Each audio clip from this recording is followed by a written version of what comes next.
Shalom dan selamat pagi saudaraku sekalian. Puji syukur kepada Tuhan, pagi ini kita dalam keadaan baik, sehat, penuh sukacita dan berkat Tuhan melimpah. Mari siapkan hati kita untuk menerima berkat firman Tuhan pagi ini. Mari kita berdoa. Tuhan Yesus, terima kasih untuk kebaikan-Mu. Kami masih diberi kesempatan untuk menikmati hidup dalam keadaan baik, sehat dan penuh sukacita. Pagi ini kami kembali mau mendengarkan pesan-pesan firman-Mu. Tuhan, buka hati dan pikiran kami agar kami dapat menerima dan mengerti kebenaran firman-Mu. Hanya di dalam nama Yesus kami berdoa. Amin. Tema kita pagi ini adalah jujur dan terbuka di hadapan Tuhan. Firman Tuhan diambil dari Lukas 18 ayat 9 sampai 14. Demikian firman Tuhan. Dan kepada beberapa orang yang menganggap dirinya benar dan memandang rendah semua orang lain, Yesus mengatakan perumpamaan ini. Ada dua orang pergi ke bait Allah untuk berdoa. Yang seorang adalah Farisi dan yang lain pemungut cukai. Orang Farisi itu berdiri dan berdoa dalam hatinya begini, "Ya Allah, aku mengucap syukur kepadamu karena aku tidak sama seperti orang lain. Bukan perampok, bukan orang lalim, bukan pezina, dan bukan juga seperti pemungut cukai ini. Aku berpuasa 2 kali seminggu. Aku memberikan 1/10 dari segala penghasilanku." Tetapi pemungut cukai itu berdiri jauh-jauh. Bahkan ia tidak berani menengadah ke langit, melainkan ia memukul dirinya dan berkata, "Ya Allah, kasihanilah aku orang berdosa ini." Aku berkata kepadamu, orang ini pulang ke rumahnya sebagai orang yang dibenarkan Allah, dan orang lain itu tidak. Sebab barang siapa meninggikan diri, ia akan direndahkan, dan barang siapa merendahkan diri, ia akan ditinggikan. Saudara-saudaraku, keadaan hati kita adalah faktor yang penting dapat mempengaruhi hubungan kita dengan Tuhan. Sebab yang dinilai Tuhan bukanlah rupa atau paras, perawakan, kekuatan, kehebatan, atau kepintaran, melainkan isi hati kita.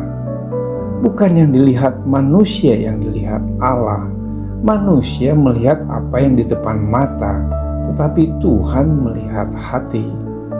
Tuhan menyelidiki segala hati dan mengerti segala niat dan cita-cita. Jadi jelas sekali Tuhanlah yang menguji hati.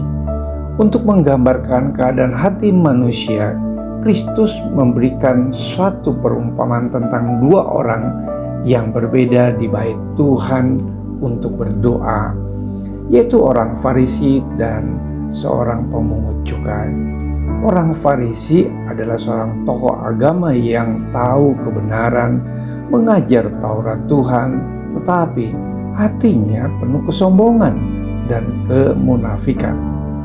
Ia merasa bersih dari dosa dan tanpa celah.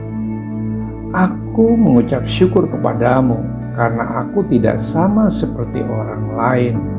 Bukan perampok, bukan orang lalim, bukan pezina, dan bukan juga seperti pemungut cukai ini. Aku berpuasa 2 kali seminggu dan memberikan 1/10 dari segala penghasilanku." Karena merasa dirinya suci dan tak bercacat celah, orang Farisi ini merasa tidak lagi memerlukan belas kasihan dan anugerah keselamatan dari Tuhan.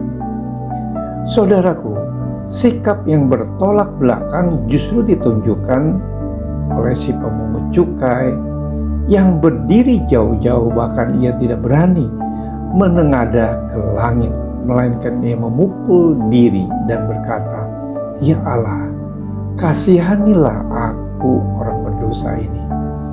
Pengakuan yang jujur disertai dengan kerendahan hati yang ditunjukkan si pemungut cukai telah mengetuk pintu rahmat Tuhan. Pemazmur mengatakan bahwa korban sembelihan kepada Tuhan ialah jiwa yang hancur hati yang patah dan remuk tidak dipandang hina olehnya. Tuhan berkata, orang ini pulang ke rumahnya sebagai orang yang dibenarkan Allah, dan orang lain itu tidak. Sebab barang siapa meninggikan diri, ia akan direndahkan, dan barang siapa merendahkan diri, ia akan ditinggikan. Saudaraku, Tuhan membenci hati yang sombong, tapi yang mengasihi orang yang rendah hati. Mari kita berdoa.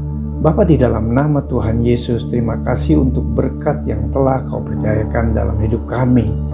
Ampuni kami apabila seringkali kami tidak jujur dan tidak terbuka di hadapan Tuhan. Ajar kami supaya kami memiliki kerendahan hati, jujur, dan menghargai anugerah Tuhan. Kami bersyukur menjadi orang yang dibenarkan Tuhan. Di dalam nama Tuhan Yesus, kami berdoa. Amin. Selamat beraktivitas. Tuhan Yesus memberkati.